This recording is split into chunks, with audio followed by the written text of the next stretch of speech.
Oi, pessoal, mais uma vez estamos aqui reunidos para dividir nossos conhecimentos. Nós estamos falando, então, do sistema endócrino. Nós vamos estar fazendo uma revisão para estar introduzindo mais matéria nova, ok? Vamos lá. Na última aula, a gente estava falando sobre função metabólica e endócrina. A gente estava falando que é um sistema complexo de glândulas endócrinas. As glândulas endócrinas, elas sintetizam substâncias, são os hormônios, e que cada um deles lançam na corrente sanguínea com uma ação. Cada um com uma ação de crescimento, igualzinho citamos aqui, metabolismo, secreção de leite, crescimento e outros. Temos que ter certeza também, uma certeza de que as células endócrinas, elas não são encontradas só no sistema endócrino, elas são encontradas também em outros sistemas.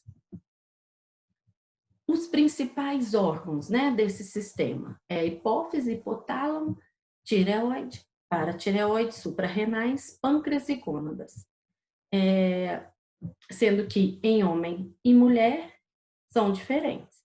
Testículos, ovários, hipófise. Onde que ela se situa-se? Na base do encéfalo. Ela tem o tamanho de uma ervilha, considera como uma glândula central do sistema endócrino. Ela é dividida em 2 lóbulos e ela é controlada pelo hipotálamo. A hipófise nós temos a anterior e a posterior.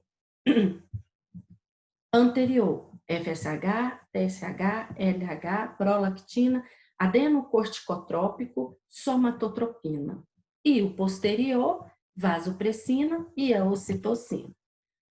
Pessoal, vocês têm que ter em mente o seguinte, que esses hormônios são liberados pela hipófise, ok? Sempre cai em concursos. Falando se é pela hipófise que é liberado e qual que é a função deles. A gente sempre tem que ter em mente. Então, folículo estimulante, quando vocês pensarem folículo estimulante, sempre lembram do ovário, estímulo dos ovários e dos testículos, tá? Luteinizantes, ovários e testículos, são secreção de progesterona e testosterona. Prolactina, lactina, glândulas mamárias, lactina, lacta, né? Leite. Adrenocorticotrópico, córtex suprarrenal, crescimento e atividade suprarrenal. Tireoide estimulante, estimula crescimento da glândula tireoide, estimulante da glândula tireoide. Hormônio do crescimento, o que a gente precisa numa criança, hormônio do crescimento? O que eles precisam de crescer? Os ossos, principalmente. Então, ossos, músculos e outros órgãos. O antidiurético, rins e arteríolas, que é na reabsorção de água e na pressão arterial. Porque a maioria das pessoas que tomam diurético é para quê? Para pressão arterial, tá bom? Ocitocina, útero e mamas. Ocitocina no útero, contração do útero. Ocitocina, mamas, expulsão de leite. O hipotálamo é responsável pela glândula da hipófise. Tireoide, ela tem um formato de borboleta e são unidos pelo istmo. A gente tem que saber também, isso cai em prova de concurso, a tireoide produz quais hormônios? T3, T4 e calcitonina, precisam saber, tá? E a disfunção deles causa o hipotireoidismo e hipertireoidismo. Nós vamos estudar essas doenças, tá? Mas a gente já tem que ter isso em mente. A tireoide mantém o metabolismo corporal e o T4, né? E o T3, metabolismo mais rápido. Eles aumentam a degradação de proteínas e lipídios, estimula a produção de glicose. No coração, aumenta a força de contração e a frequência de batimentos, promovem um crescimento. No sistema nervoso central, produz a maturação das células nervosas e a formação de sinapses, que eu já expliquei para vocês o que é sinapse, né? É a troca dos neurônios, né? Eles emitem estímulos. Então, essa troca no meio de dois neurônios, aqui no meio, que fala sobre a sinapse. TSH, principal regulador da produção, regulado pelo hormônio da tireoide. Nós temos também a paratireoide, que normalmente são 4 e estão localizadas no pescoço, presa no lobo lateral da glândula da tireoide, né, que é a borboleta e o istmo.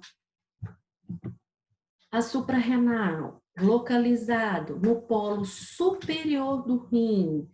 Então, o que é isso? São a suprarrenal. Rim, estão localizados no lobo superior. E elas são responsáveis por produzir o quê? A catecolamina e a adrenalina e noradrenalina. Principalmente que elas são responsáveis pela resposta de luta e fuga.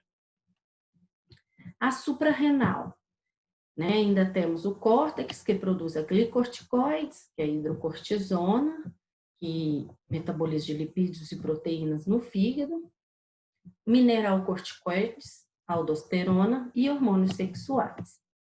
O pâncreas, pessoal, cai muito também, tá? Em concurso. Principalmente as ilhotas de Langerhans. Onde que está localizado o pâncreas? Na região posterior, ligeiramente inferior ao estômago. E é dividida em cabeça, corpo e cauda. É uma glândula mista, ou seja, a gente tem glândula endócrina e exócrina e endócrina, tá? Formada pelas ilhotas de Langerhans. Aqui estão as ilhotas de Langerhans. E elas são responsáveis pelas insulina, glucagon, somatostatina e a polipeptídeo pancreático. E qual que é a ação da insulina? Diminuir a glicose. Quem tem diabetes tem insuficiência de insulina, por isso que faz uso de insulina, injeta insulina, né? No subcutâneo para absorção e para ajudar a diminuir. A quantidade de produção de insulina é pouco. Inibir a degradação de glicogênio e promover o armazenamento de lipídios, tá? Glucagon possui efeito oposto à elevação da insulina. E a somatostatina inibir a secreção de insulina, glucagon e o PP, que é responsável pela motilidade gástrica, que eu citei na última aula, que os diabéticos que estão descompensados e estão iniciando a medicação, eles fazem uso de medicação, o que acontece? Dá uma leve diarreia, ou seja, essa motilidade gástrica aqui, ó, ajuda a mandar as fezes para fora. Nós temos também as glândulas, que são os ovários nas mulheres e os testículos nos homens. Eles são estimulados pelos hormônios produzidos pela hipófise, que é o estrogênio e a progesterona, no ovário. E no testículo, a testosterona.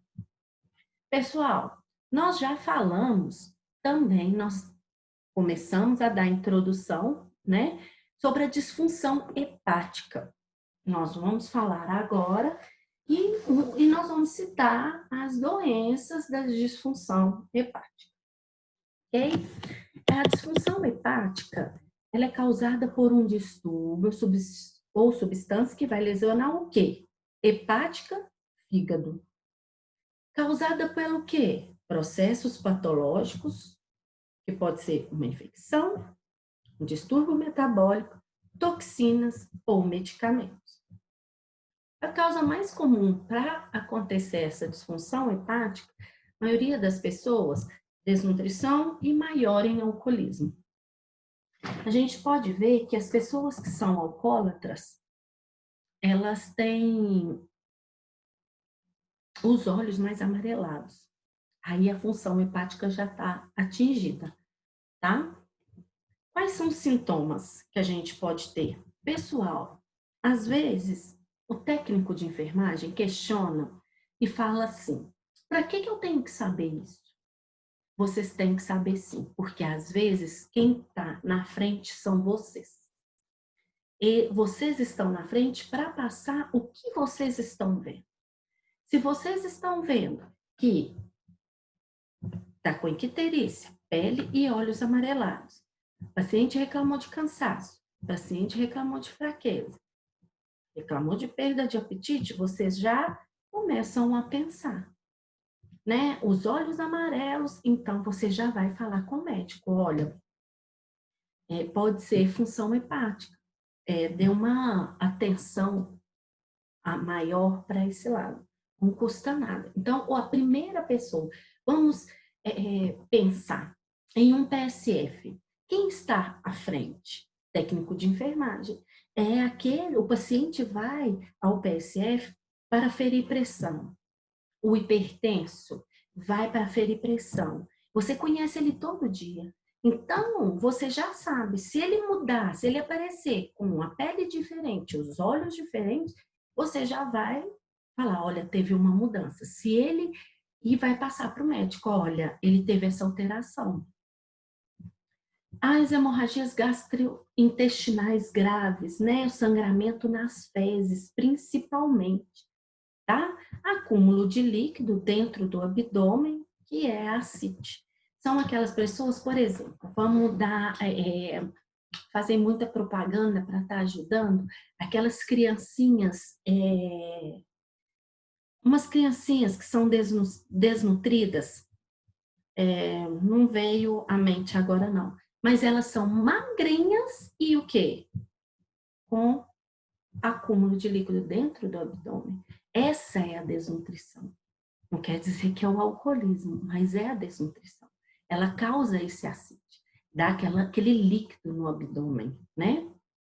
Uma tendência também, quando você vê uma disfunção hepática, a tendência é a formação de hematomas e sangramentos.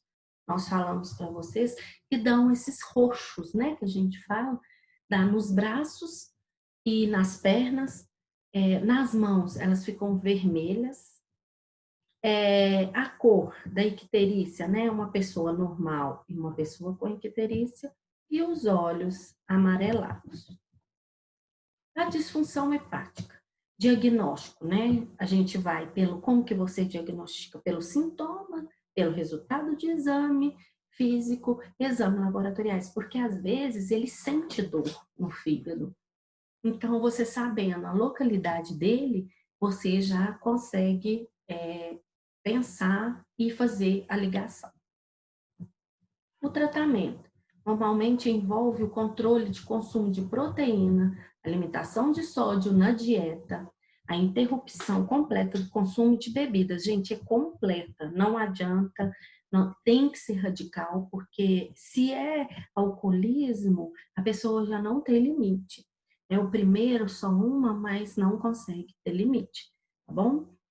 E, às vezes, evolui para um transplante hepático, que gera um tanto de exames para você estar entrando nesse transplante hepático, você precisa de ter, chama córium. Eles vão analisar os sintomas para ver onde que você vai entrar, para você entrar na fila, se é urgência ou se você pode esperar. À medida que os exames físico, laboratoriais, infelizmente, vão piorando, você vai subindo para a fila para conseguir um transplante. Se você não consegue, o que acontece? Você passa, se seu exame tão bons, você consegue esperar. Então, você vai para o final da fila. Qual que é a consequência de uma disfunção hepática? Incapacidade ou risco de vida. Gente, fica incapaz mesmo. Por quê? Porque o cansaço fica grande, fica fraco porque não come. Nós vamos introduzir agora, então, são os distúrbios hepáticos. Nós vamos falar sobre as hepatites virais. Tá? As hepatites virais, elas caracterizam como uma inflamação nas células hepáticas, necrose e alterações clínicas. Gente, lembrando que a partir daqui é matéria novíssima que a gente não havia nem citado na última aula. Então, as hepatites virais caracterizam como uma inflamação nas células hepáticas, necrose. O que é necrose? Necrose, o que é? É a manifestação final de uma célula que sofreu lesão irreversível. Não tem reversão. É a morte celular ou tecidual acidental em um organismo ainda vivo, ou seja, que ainda conserva suas funções orgânicas. Você ainda consegue tentar recuperar aquele tecido. É uma parada definitiva das funções orgânicas e dos processos reversíveis do metabolismo. Tá? Alterações clínicas também. E aí, eles identificaram, gente, 5 hepatites. A B, a C, a B, C e D. E E. A, B, C, D e E. Tem uma outra que é a G, que eles recentemente descobriram, mas que ainda não é muito citada. Vou estar citando ela mais na frente, mas que os nossos estudos têm que focar na A, B, C, D e E. Ok? A gente, aqui, depois nós vamos estar vendo um videozinho, tá? Para a gente estar entendendo melhor sobre o fígado.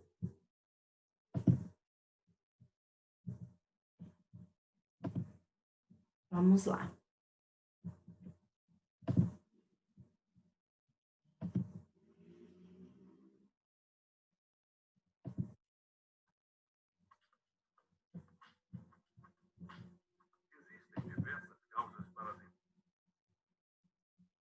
Desculpa, vamos iniciar.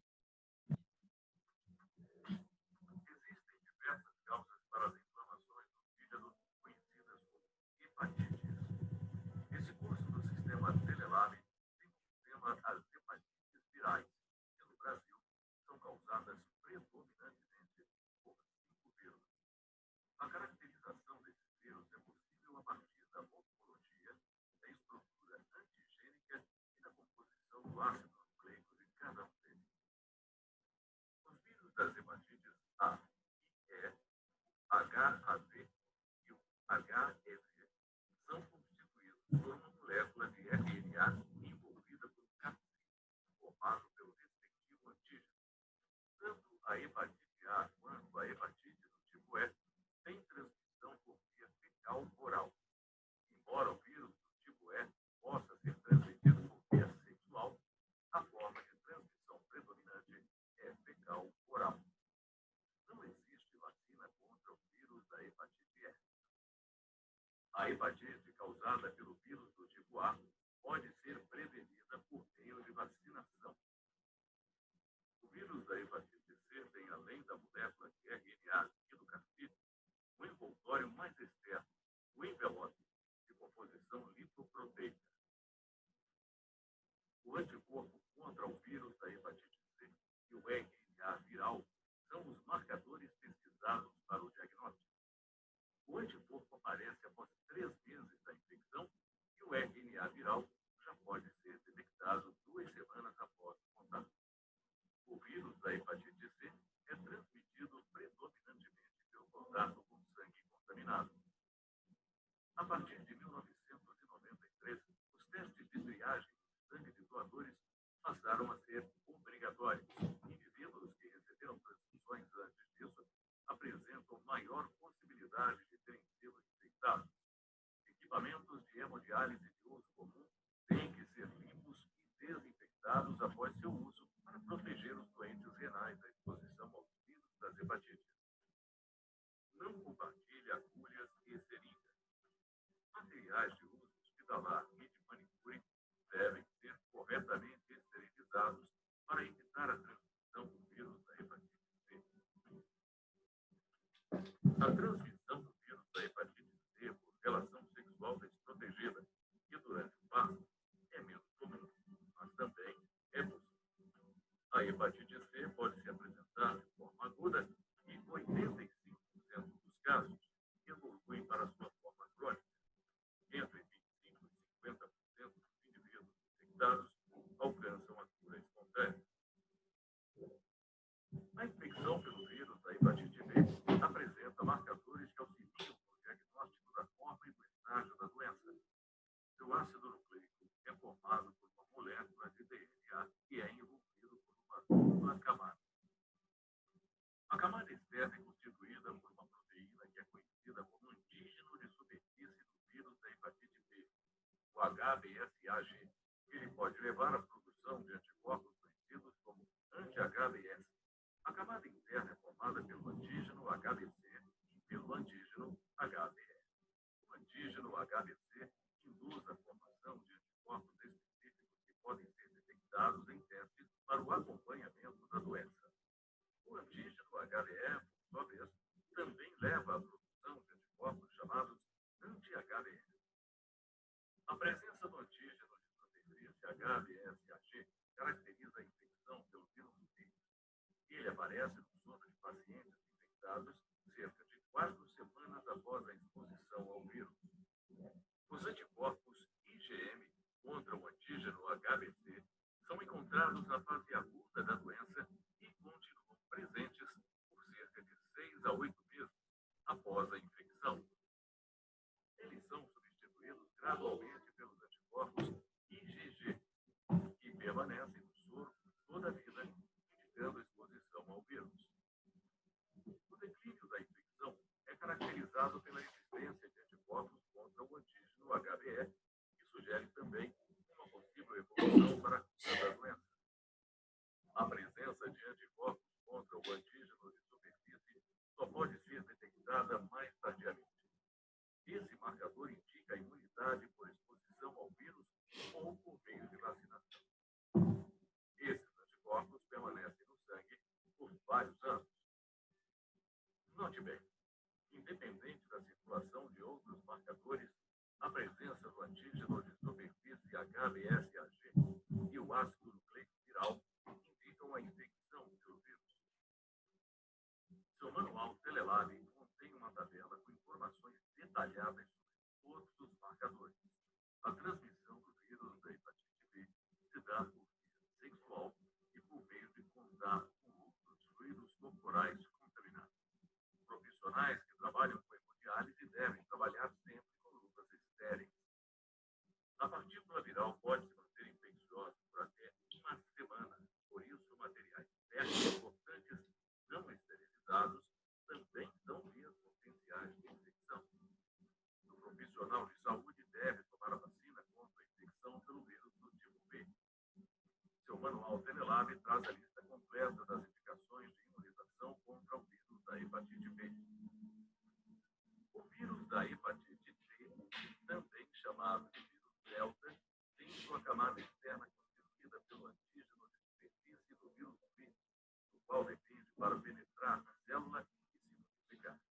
Repare que seu ácido nucleico, o RNA, está associado a uma proteína, o antígeno do vírus da hepatite C. A transmissão do vírus da hepatite C se dá por via sexual. Mas, uma vez que a infecção pelo vírus delta depende da infecção pelo vírus C, indivíduos imunizados contra o vírus B não terão a hepatite C. As hepatites do tipo B e C são doenças silenciosas, com sintomas que demoram a aparecer. Pessoas que convivem com indivíduos infectados com os vírus de hepatites B, C e D devem ser investigados por meio da pesquisa de marcadores para a infecção. O Ministério da Saúde disponibiliza testes rápidos para a triagem da infecção pelo vírus das hepatites B e C.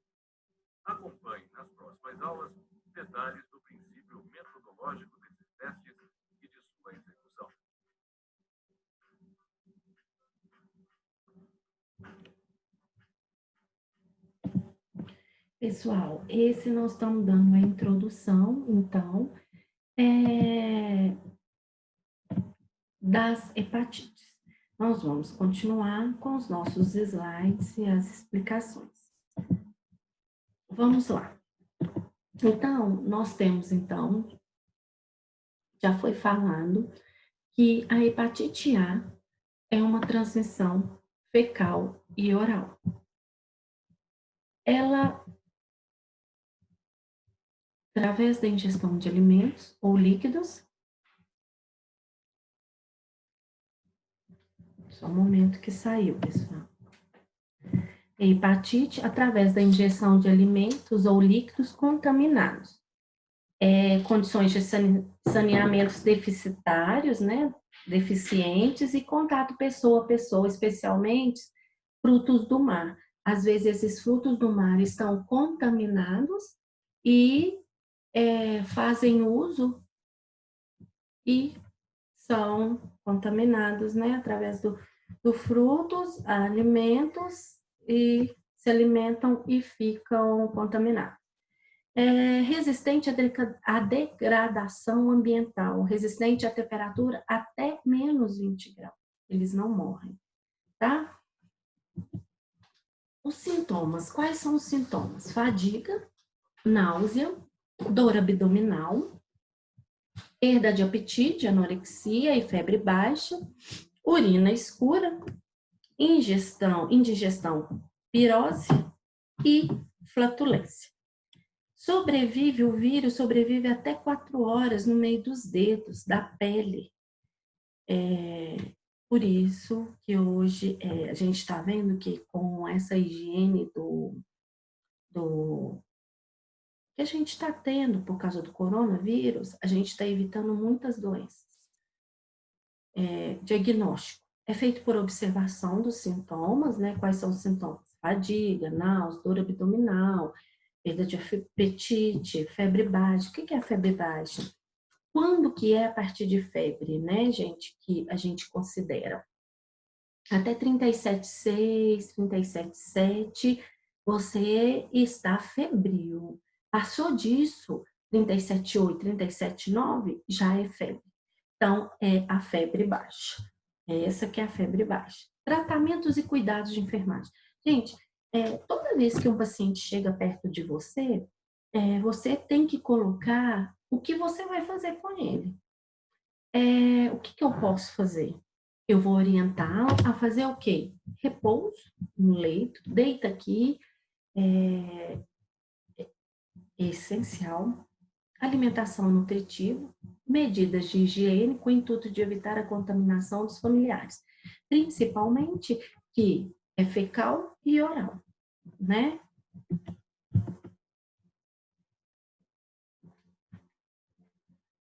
A hepatite A, infectada, imunidade para toda a vida. Durante o período de incubação, em média de 2 a 6 semanas. Os sintomas não se manifestam, mas a pessoa infectada já pode transmitir o vírus. Então, a gente tem que ficar esperto, tá? A gente tem também, pessoal,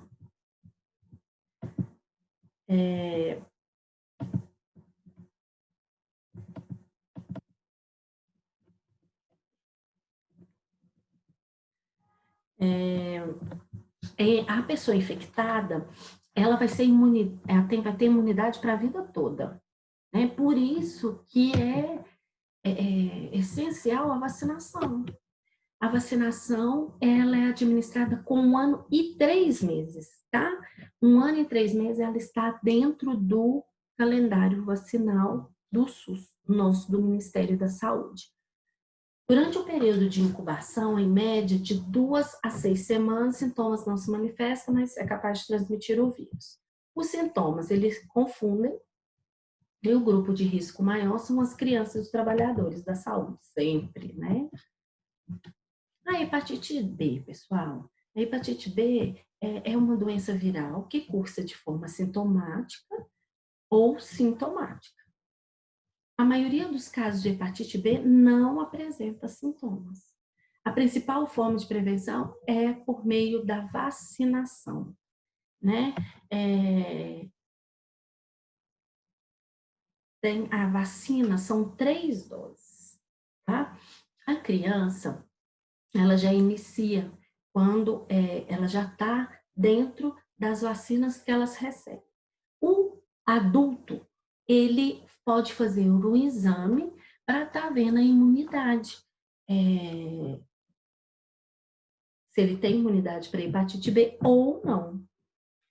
Não estando, se ele está com os anticorpos, se ele está com os anticorpos alto, quer dizer que ele já tem imunidade. Se está baixo, o que a gente pede?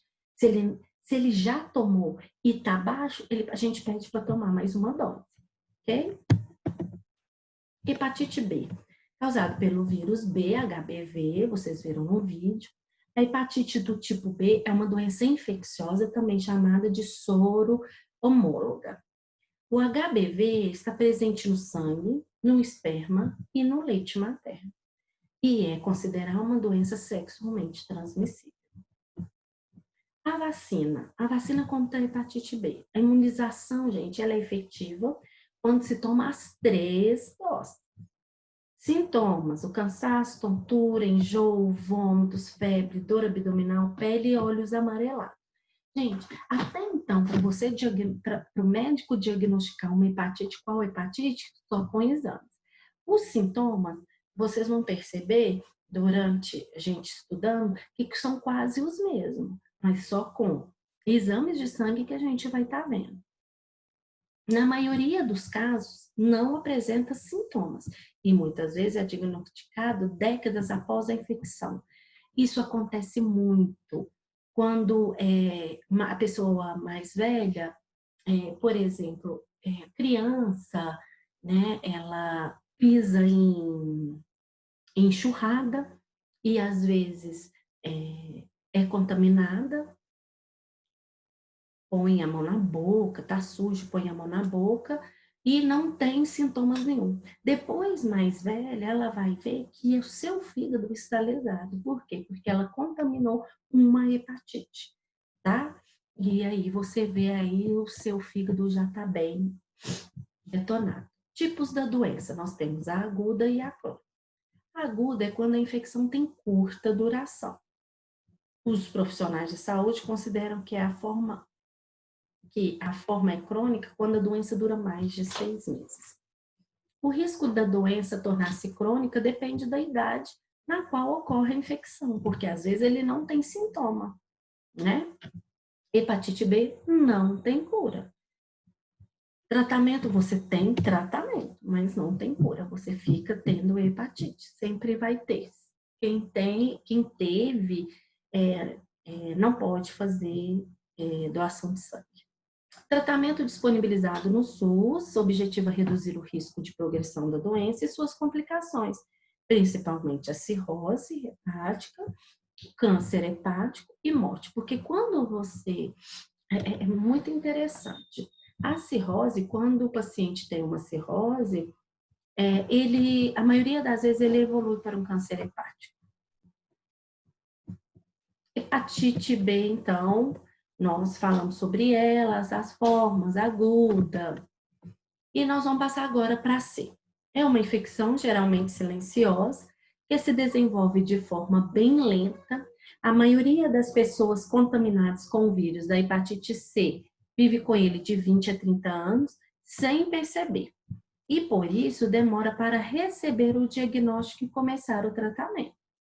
Apesar de ser uma infecção grave, o tratamento é muito simples, gratuito e eficaz. Mais de 95% dos pacientes se curam em 12 semanas. A hepatite C é causa pelo vírus C, que é o HCV, já tendo sido chamado de hepatite não A e não B. Eles não identificavam qual que era. Então, era a hepatite C. O vírus C, assim como o vírus causador da hepatite B, está presente no sangue. Então, você consegue fazer um exame de sangue e tá vendo qual tipo de hepatite que você tem, que é o anti-HBV e o anti-HBC. Entre as causas de transmissão, nós temos transfusão de sangue, compartilhamento de material para uso de drogas, seringas, agulhas, cachimbos, entre outros. Escova de dentes, alicates de unha e outros objetos que furam ou cortam. Ou para confecção de tatuagem e colocação de piercings. Da mãe infectada para o filho durante a gravidez é mais raro, mas acontece. Sexo sem camisinha com uma pessoa infectada, mais raro, mas acontece. Por quê? Porque está presente onde? A gente estava citando no espermatozoide. Não existe vacina contra a hepatite C. Além disso, toda mulher grávida, um dos exames que ela tem que fazer é o da hepatite C, né? O B e o C. A AIDS e a sífilis são os exames de pré-natal para detectar essas hepatites. Esse cuidado é fundamental para evitar a transmissão da mãe para o filho. Em caso de resultado positivo, é necessário seguir todas as recomendações médicas, inclusive sobre o tipo de parto e amamentação. Fissuras no seio da mãe pode permitir a passagem de sangue e ser contaminado a criança. O vírus da hepatite C é constituído por RNA de fita simples e pertence à família Flaviviridae. Sua detecção se dá por meio de exames de biologia molecular, que é o HCV, o RNA, que também são capazes de identificar o seu tipo, seu biotipo, seu genótipo e quantidade no sangue da carga viral do paciente. Vamos passar agora, gente, é muito metódico, né? Os tipos, mas a gente tem que citá-los. Hepatite D, doença viral que pode evoluir para crônica. Seu agente etiológico é o vírus da hepatite D ou HDV. É transmitido pela via parenteral, percutâneo, sexual e transmissão vertical. O que é a transmissão vertical? De mãe para filho. O período de incubação é de 30 a 180 dias. Manifestação clínica: febre, icterícia, epistaxe, astenia, artralgia e principalmente esplenomegalia. Você já tem que estar sabendo sobre esses nomes, né? O que significa. E, por favor, usem.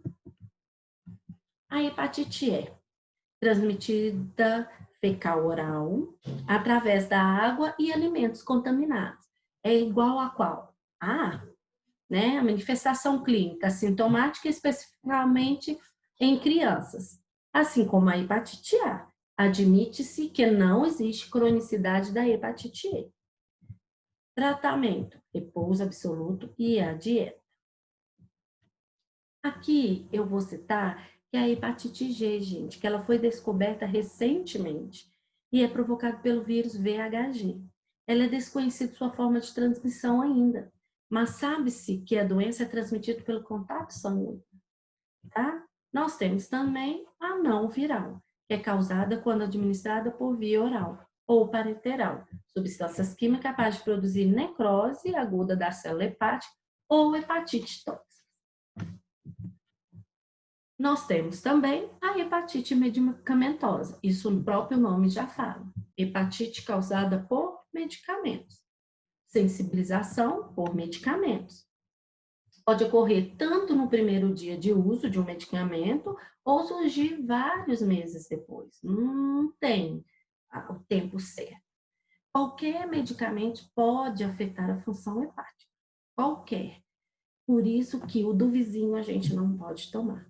Né? Que sempre tem isso. O meu vizinho tomou e foi muito bom para ele. Eu vou tomar também. Não deixam familiares de vocês fazerem isso, tá? Muito perigoso. Manifestações clínicas: súbito com calafrios, você começa com calafrios súbitos, febre, prurido, artralgia, anorexia e náuseas. Posteriormente, pode ocorrer icterícia, urina escura, fígado aumentado ou doloroso. Tá? Qual que é o tratamento? Vamos suspender os medicamentos e vamos ver qualquer coisa substitui depois, ok? Gente, aqui tem um resuminho que eu achei muito legal, né? Porque a gente aprende muito visual também. Então, presta atenção.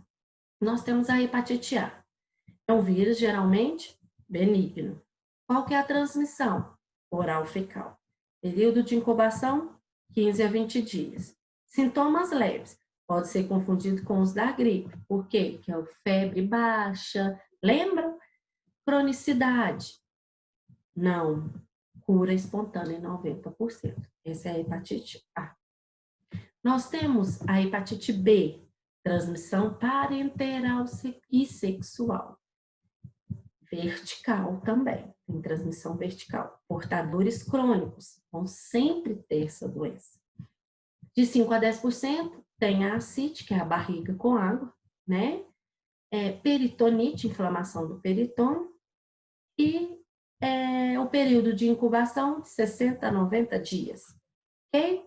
Dividida em hepatite aguda, que é a curta duração, e a hepatite crônica, que dura mais de 6 meses. Então, a gente identifica se ela é crônica ou aguda pelo tempo dela. Ok? Forma mais grave é o risco de morte, tá? Aí nós temos a hepatite C. Transmissão sexual parenteral. Cronificação de 70% a 85%. 20% a 50% evolui com cirrose, tá? E lembrando que a cirrose também leva, vocês lembram a cirrose leva ao câncer hepático e pode levar à morte. Período de incubação de 15 a 150 dias, ok? Agora vamos para o D.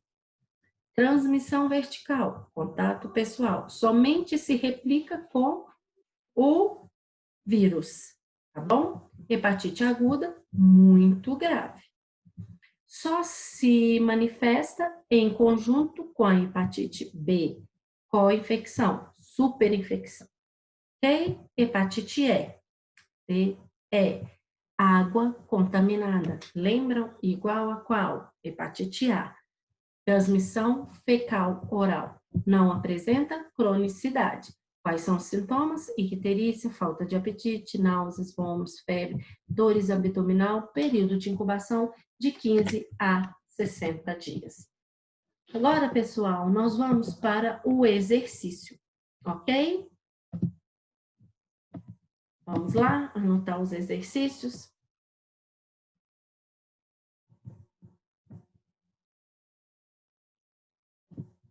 Número 1. Nós vamos depois, pessoal, fazer um resumo, né? Para a gente, no próximo, toda aula eu vou fazer isso. Aí eu não vou voltar na primeira aula que eu dei, eu vou voltar na última. Qual que foi? A das hepatites. Eu volto, faço uma revisão e dou continuidade nas aulas, tá? Esse daqui, esse exercício, a gente tem 15 dias para entregar. Então, o outro exercício é para ser entregue dia 3, ok? E esse, vamos ver a data dele? Esse vai ser o outro, o primeiro exercício, dia 3. O outro vai ser dia...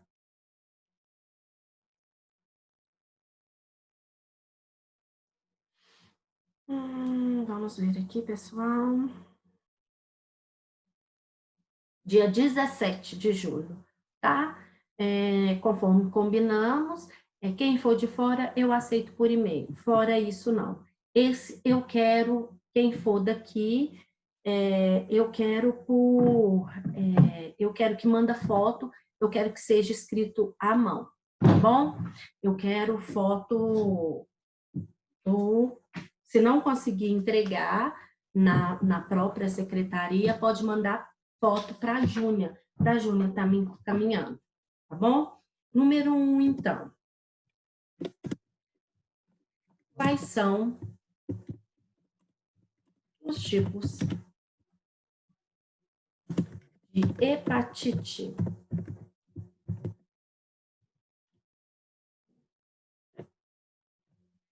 Dois. Quais são as formas de transmissão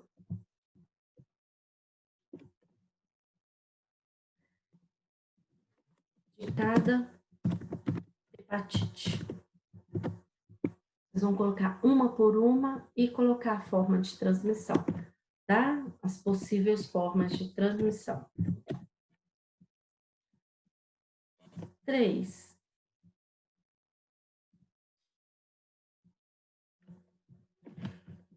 Quais hepatites podem ser prevenidas com vacina?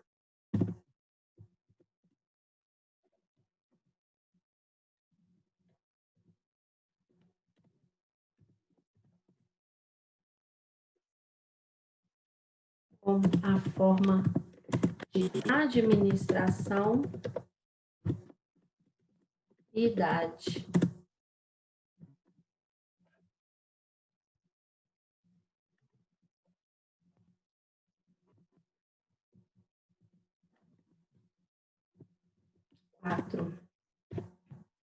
Já quero, pessoal, que vocês vão realizar uma pesquisa sobre cirrose hepática, ok? Aí vocês vão fazer essa pesquisa, não precisa ser muito grande, eu quero que vocês falem sobre o que é a cirrose hepática, a fisiopatologia. Pode escrever, pode ser bem sucinto, tá? Mas eu quero que vocês pesquisem. A manifestação clínica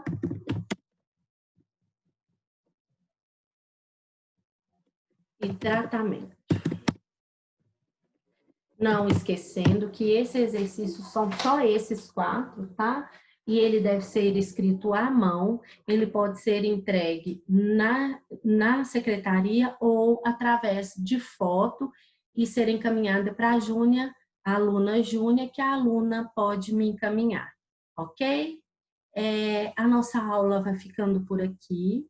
Se tiver alguma dúvida, alguma pergunta, podem me encaminhar que eu tento solucionar, pesquisar e solucionar para vocês, ok? Agradeço a atenção de todos, peço desculpa às vezes, barulhos que são inevitáveis, mas um grande abraço e estou à disposição para qualquer dúvida. Um grande abraço.